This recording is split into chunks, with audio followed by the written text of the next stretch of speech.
Hey fellow humans, it's Kenny. Welcome back to the channel. I am here to talk a little bit today about some of the books I've read this year. I read quite a bit and I've read some this year, and I wanted to share 5 that I think you should read. If you're new to my channel, welcome. My name is Kenny and I do new and novel things. I like to travel, whether it be local, within Colorado, or national, and when I can, internationally. Anyway, let's get to it. The first book I want to share was written by Charles C. Mann. It was called 1491.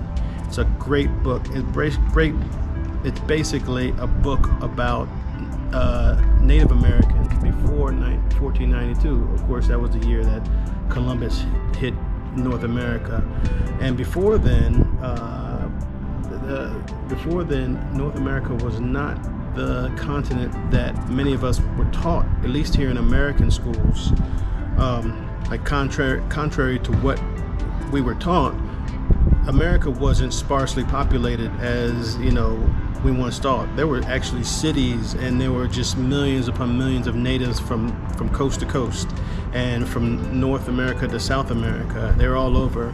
And obviously the one thing that was true is most of them were wiped out by disease that Europeans brought over.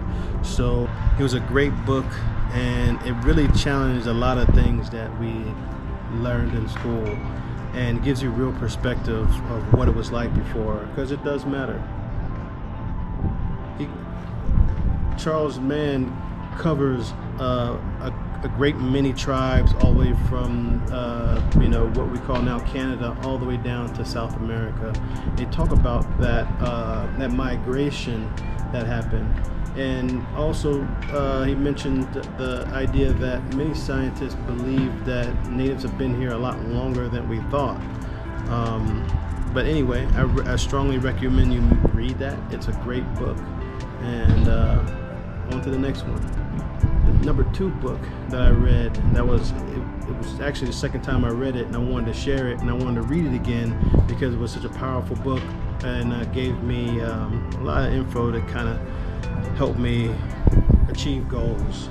And that's Atomic Habits by James Clear. It really kind of provides a framework for any goal that you have, whether it be your health or whether it be any habit, even habits of the mind that you may have that you're not happy with. And it kind of breaks them down and teaches you, it kind of breaks them down and shares principles that will help you eliminate bad habits and create the habits that you want in your life. And the reason why it's called Atomic Habits is because it's teaching you how to address them on the atomic level. So little pieces at a time. A lot of times we try to make changes and we try to change everything at once. And that might work for some people. For many of us, it doesn't. You have to kind of creep into it and change a little bit at a time.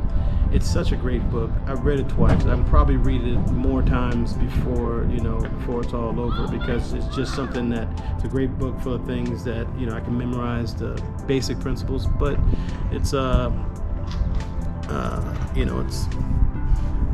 it's worth being reminded of.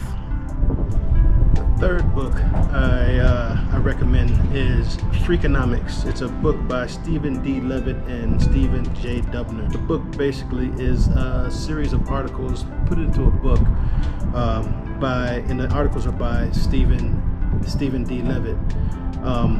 He basically takes his knowledge of economics and applies it to normal issues. Well, one thing he did was explain the role legalized abortion played in reducing crime. So there was a lot of crime in the 70s, the 60s, 70s. I think there was a period where just crime had hit its peak in especially in many big cities. And then suddenly crime started going down throughout the 80s and 90s, and even today. I mean, I think after the pandemic there's an exception, but pretty much crime has gone down, especially violent crime in America. And it gone down, and no one knew why, and there were many theories. It turns out, and I'm spoiling a little bit for you, it turns out that the drop in crime correlates with the drop in crime correlates with abortion, Roe versus Wade, so abortion being legalized. So over time, when there were many fewer women who were forced to have children that they weren't ready for, it made it so there were more women out there and more families out there who weren't, if they weren't ready to have a baby, they were able to terminate the pregnancy, and there weren't babies growing up in situations that were difficult and that led to, they were raised in, poverty or in violent situations or in need where they would want to commit crimes, or, there might be a mother who wasn't emotionally ready to have children. So that was really interesting. And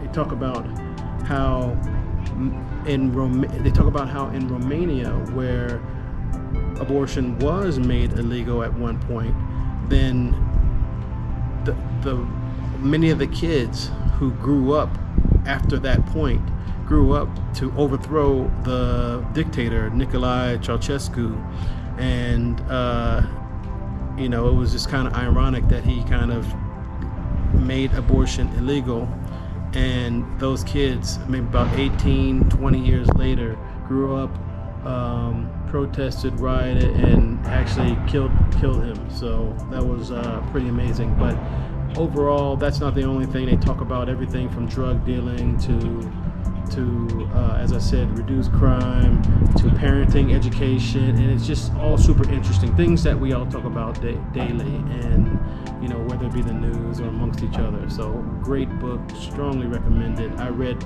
Freakonomics and Freakonomics 2 this year, which was cool. And there's a third one that I have on deck, but I haven't read them. I don't have the books with me because I usually, after my last move, I decided not to buy books anymore. I had the library, and digital books are my thing now, so I still love books though. The fourth book I want to share is Guns, Germs, and Steel. Such a great book by Jared Diamond. This is a book that really gives you perspective on how societies came to be, in the sense that some were quote unquote more advanced than others. So as many know, the Native Americans here in North America, they didn't have guns. They didn't have guns. They didn't often use metal in the Americas like steel and iron and things like that. They use a lot, flint and there's a variety of things. And they used metal, but it was more for adornment, things like necklaces and jewelry, and with a few exceptions. And then in Europe, they had guns and they had cannons, and things were a lot different. And there's a reason behind that, and that's where Guns, Germs, and Steel kind of goes into. Basically, it's saying that geographical and environmental factors is what shape the modern world. It's not just the peoples, but it's mostly the environment. And I'm not really doing it justice. I'm not the best book reviewer, but it was such a great book. I recommend at least Googling it and looking it up and see if it's something you'll like.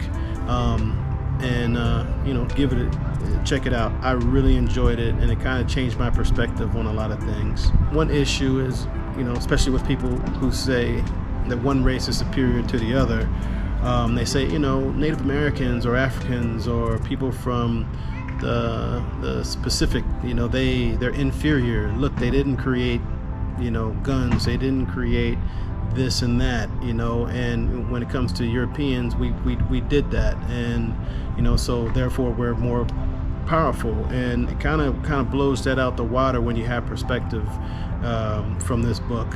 So I strongly recommend you check it out.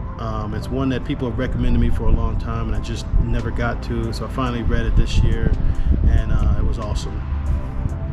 And finally, number 5, my favorite that I've read in the last 12 months was Sapiens by Yuval Noah Harari.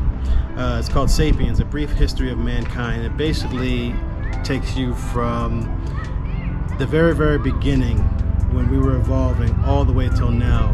And it gives you so many insights into how we've created some of these some of the concepts that we've created, concepts of things like religion or economics and finance, or things that really don't exist except for in our head. The idea of money and the value of money. It talks about how different societies in the world all evolved differently all over the world, and why that was, and why things have come to be the way they are. So if you didn't know, at least 100,000 years ago, there were 6 species of human.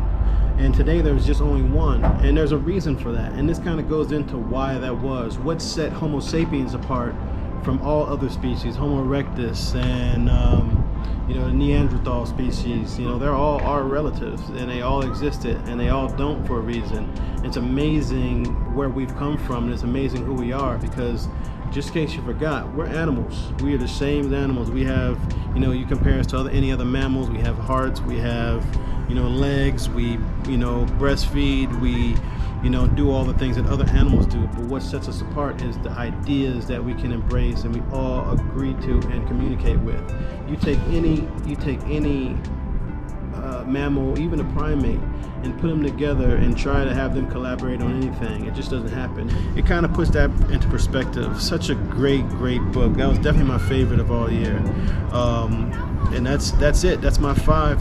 It was just something to kind of share what I'm doing and share a little bit about me. I love to read. I want to give a couple of honorable mentions. So I read Einstein this year. Einstein, His Life and Universe by Walter Isaacson. It was his biography. Man, Einstein was a beast. He was awesome. I love that dude. I thought it was kind of cool. You read quotes about him here and there. Great book. Another one, Empire of the Summer Moon. This is a book about the Comanches here. I don't know how I ended up reading it, but it was just a magnificent book. Such a good book. The Comanches were not a joke, and America could not deal with them for a long time. They wiped Americans off the map every time we went west into their land. So yeah, great book. And probably a great book that I've reread that's just mandatory, probably above all these books that everyone should read, is The Power of Now. Maybe I'll talk about that by itself one day, but there's a book by Eckhart Tolle, and it's called The Power of Now, and basically tells you that, hey, the past really doesn't matter that much, the future doesn't really matter that much. You shouldn't base your emotions on those things. The only thing that matters is right now. And especially if you're fine, if you're good, there's nothing going on right now, there's no reason to worry about the future. Anyway, that's another book for another time. I appreciate you all supporting me on this channel and watching. Subscribe, like this video, share with your friends. Let me know in the comments if you've read any of these books and what you think. Let me know if you want to read any of these things. Share a book with me that you haven't read. Share a book with me that you've read that you think I should read. Clearly, by what I've shared, I'm more into nonfiction, but I've read a few fiction books, especially science fiction. Arthur C. Clarke is one of my favorites. Thanks again. Love you all, and we'll see you in the next video. Take care.